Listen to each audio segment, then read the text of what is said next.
दोस्तों, क्या आपको कभी ऐसा महसूस हुआ है कि आपका दिमाग कभी रुकता ही नहीं? रात को सोने जाते हैं तो दिमाग अपनी ही फिल्म चलाना शुरू कर देता है। कल ये करना है, अगर ये ना हुआ तो? उस मीटिंग में क्या होगा? वो इंसान मेरे बारे में क्या सोचता होगा? और सुबह उठते ही फिर वही रिपीट मोड। यानी दिमाग ने हमें पकड़ लिया है और हम उसकी पकड़ में फंसे हुए हैं। यही है ओवर थिंकिंग। सोचते रहना, इतना सोचते रहना कि सोच ही जिंदगी का स्लो पॉइजन बन जाए।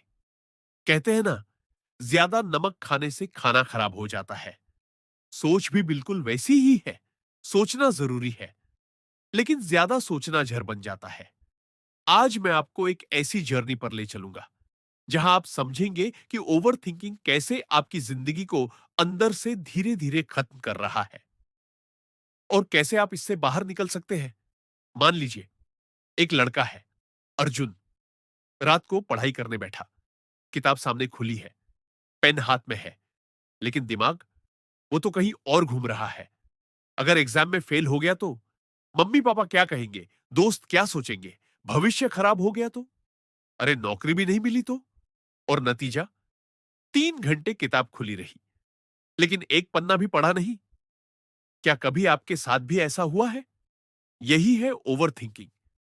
ये दिमाग को एक्टिव नहीं, बल्कि पैरालाइज कर देता है। आप काम नहीं कर पाते, बस सोचते रहते हो। ओवर थिंकिंग स्ट्रेस और एंग्जाइटी का बड़ा भाई है। और जब ये दोनों साथ मिल जाते हैं तो आपकी बॉडी और माइंड को धीरे धीरे अंदर से हॉलो कर देते हैं।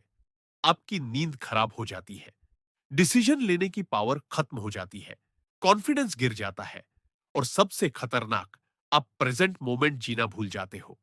इमेजिन कीजिए, आपके सामने लाइफ की सबसे बड़ी अपॉर्चुनिटी खड़ी है, लेकिन आप इतना सोचते रहे कि क्या होगा, कैसे होगा, लोग क्या कहेंगे, और मौका हाथ से निकल गया। ओवरथिंकिंग आपको मौके नहीं लेने देता। यानी सच में यह आपकी जिंदगी का स्लो पॉइजन है। देखिए, दिमाग की नेचर है सोचना, लेकिन प्रॉब्लम यह है कि हमने दिमाग को कंट्रोल करना कभी सीखा ही नहीं। हमारा माइंड एक बंदर की तरह है। अगर आपने बंदर को रस्सी से नहीं बांधा तो वो पेड़ से पेड़, शाख से शाख कूदता ही रहेगा। ओवर थिंकिंग भी वही है। कभी पास्ट में जाकर सोचते रहना कि काश ऐसा किया होता, कभी फ्यूचर में डरते रहना कि अगर ऐसा हो गया तो। लेकिन रियलिटी, पास्ट जा चुका है, फ्यूचर अभी आया ही नहीं है। जिंदगी सिर्फ प्रेजेंट में है। आप नदी किनारे खड़े हो, पानी बह रहा है, बहुत स्मूथ, बहुत पीसफुल, लेकिन आप पानी को रोकने की कोशिश करते हो। क्या होगा? आपके हाथ खाली रहेंगे, फ्रस्ट्रेशन बढ़ेगी और आप थक जाओगे। ओवर थिंकिंग भी ऐसा ही है। हम हर चीज को कंट्रोल करना चाहते हैं, लेकिन सच यह है कि कंट्रोल सिर्फ एक्शंस पर है, न कि रिजल्ट्स पर। ओवरथिंकिंग से निकलने का पहला रास्ता है अवेयरनेस। अगर आपको यह रियलाइज हो गया कि हां, मैं ओवरथिंकिंग कर रहा हूं, तो मान लीजिए आधी जंग आप जीत गए। जैसे ही आप नोटिस करें कि आपका दिमाग अनचाही डायरेक्शन में भाग रहा है, बस खुद से पूछे, क्या यह सोचना मेरे काम का है? अगर आंसर है नो, तो तुरंत माइंड को रोक दीजिए। आज से जब भी आप नोटिस करें कि दिमाग बहुत ज्यादा सोच रहा है, तो बस 5 बार गहरी सांस लीजिए। Inhale, hold, exhale. आप देखेंगे दिमाग थोड़ा शांत हो गया। ओवरथिंकिंग को एकदम से बंद करना मुश्किल है, लेकिन धीरे धीरे आप माइंड को ट्रेन कर सकते हैं। दोस्तों, सोचिए, अगर आप अपनी एनर्जी जो बेकार की सोच में बर्बाद हो रही है, उसे एक्शन में लगा दो, तो आपकी जिंदगी कहां से कहां पहुंच सकती है। दुनिया के सबसे सक्सेसफुल लोग ओवरथिंक नहीं करते। वे सोचते हैं, लेकिन सिर्फ उतना जितना जरूरी है। फिर वे तुरंत एक्शन लेते हैं। ओवरथिंकिंग आपको स्टॉप कराता है, एक्शन आपको आगे बढ़ाता है। तो सवाल यह है, आप क्या चुनेंगे? स्लो पॉइजन या एक्शन की एनर्जी? आप जानते हैं, ओवरथिंकिंग की सबसे बड़ी चालाकी यह है कि यह आपको यकीन दिलाता है कि आप कुछ इंपॉर्टेंट कर रहे हो। जैसे दिमाग बार बार कहता है, नहीं नहीं, तुम्हें हर एंगल से सोच लेना चाहिए, हर पॉसिबिलिटी कवर करनी चाहिए, तभी तो सही डिसीजन ले पाओगे। लेकिन सच ये है, अत्यधिक सोचना कभी क्लैरिटी नहीं देता, बल्कि और भी कंफ्यूजन पैदा करता है। आपको याद है वो एग्जाम वाले दिन, जब पेपर शुरू होने से पहले आप क्वेश्चन देख भी नहीं पाते, क्योंकि दिमाग में बस ये चलता रहता है, अगर ये नहीं आया तो, अगर टीचर ने ये पूछ लिया तो। रिजल्ट, नर्वसनेस, एंग्जाइटी और गलतियां। दिमाग का एक बेसिक रूल है, जितना आप उसे सोचने का काम दोगे, उतना ही वो उलझेगा। सोच की कोई सीमा नहीं है। आप एक छोटा सा सवाल भी लो, जैसे कल क्या पहनूं। ओवर थिंकिंग करेगा तो एक आउटफिट डिसाइड करने में आधा घंटा निकल जाएगा। सोचिए, अगर इतना समय और एनर्जी किसी अच्छे काम में लगती, किताब पढ़ने में, कुछ नया सीखने में, वॉक करने में, तो जिंदगी कितनी आगे बढ़ सकती थी।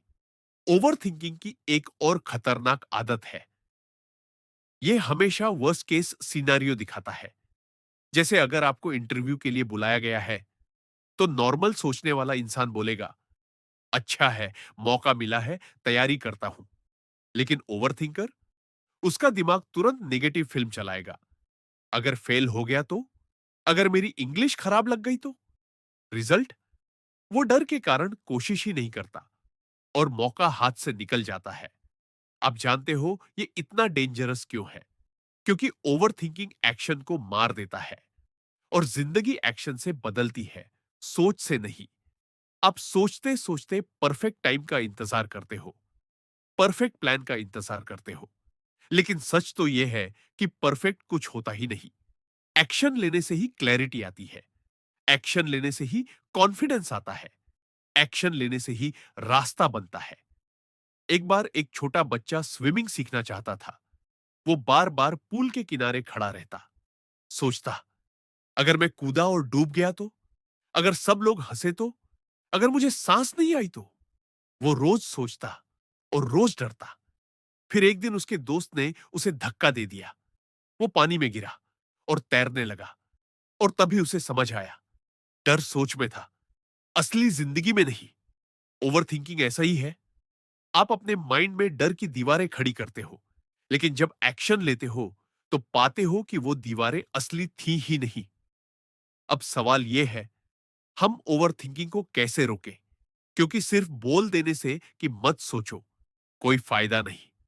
दिमाग ऑटोमेटिकली सोचता ही रहेगा। इसका सॉल्यूशन है कंट्रोल और डायरेक्शन। पहला तरीका, राइटिंग थेरेपी। जब भी दिमाग में बहुत सारे विचार हों, उन्हें लिख डालो। क्योंकि थॉट्स जब तक दिमाग में है, वे अनलिमिटेड लगते हैं। लेकिन जब उन्हें कागज पर उतारते हो, तो दिखता है कि उनमें से 80% बेकार है और सडनली दिमाग हल्का महसूस करता है। दूसरा तरीका, टाइम लिमिट। किसी भी डिसीजन को सोचने का एक टाइमर सेट करो, जैसे 10 मिनट। 10 मिनट सोचो, फिर बस, फिर डिसीजन लो और आगे बढ़ो। याद रखो, परफेक्ट डिसीजन जैसा कुछ नहीं होता। गलती करना भी ग्रोथ का हिस्सा है। तीसरा तरीका, एक्शन फर्स्ट, थिंकिंग लेटर। कभी कभी ज्यादा सोचना ही सबसे बड़ी रुकावट होती है। तो स्मॉल एक्शन लो। जैसे जिम जाना है तो मत सोचो, बस शूज पहनकर निकल जाओ। एग्जाम की तैयारी करनी है तो मत सोचो कितना टफ है, बस किताब खोलकर पहला पन्ना पढ़ो। वंस यू स्टार्ट, दिमाग खुद अडेप्ट कर लेता है। चौथा तरीका, मेडिटेशन और माइंडफुलनेस। ओवर थिंकिंग हमेशा या तो पास्ट में रहता है या फ्यूचर में। मेडिटेशन आपको प्रेजेंट में लाता है। जब आप प्रेजेंट में होते हो तो सोचते नहीं, जीते हो, और वही असली फ्रीडम है। ओवर थिंकिंग रिलेशनशिप्स को भी स्लोली डिस्ट्रॉय करता है, क्योंकि आप हर वर्ड, हर एक्शन पर ज्यादा सोचने लगते हो। उसने रिप्लाई क्यों नहीं किया? क्या वो मुझसे नाराज है?